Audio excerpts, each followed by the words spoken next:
proposez une démocratie participative, vous proposez d'élire les candidats aussi en leur attribuant une note, et vous voulez tirer au sort 500 citoyens pour réfléchir aux technologies du futur. Oui, c'est pas vous qui le faites. Dire qu'il faut créer une assemblée de 500 citoyens, comme l'Islande l'a fait, pour réfléchir au futur des institutions politiques. D'abord, évidemment, est-ce qu'on peut concevoir un autre système électoral? C'est celui-là où on s'attache pas à une seule personne ou à des personnes, on s'attache à toutes les facettes, à tous les éléments qui concernent ces personnes. C'est l'histoire de la note de 1 à 20.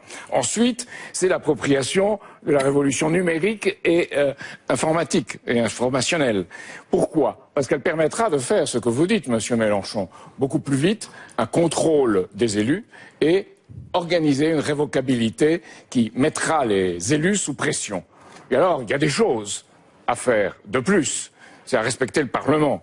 C'est-à-dire avoir un mandat parlementaire unique avec interdiction absolue de cumul des mandats, un statut de l'élu qui garantisse la reprise de l'activité professionnelle ou une compensation significative, si cela s'avère impossible, à l'issue de son mandat.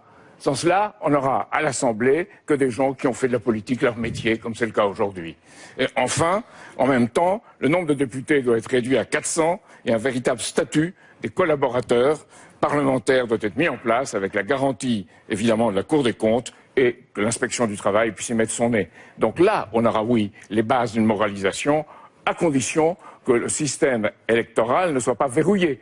Parce que vous savez bien aujourd'hui que dans une présidentielle, en 1965, on avançait, aux candidats validés par le Conseil constitutionnel, on avançait 1 million de francs.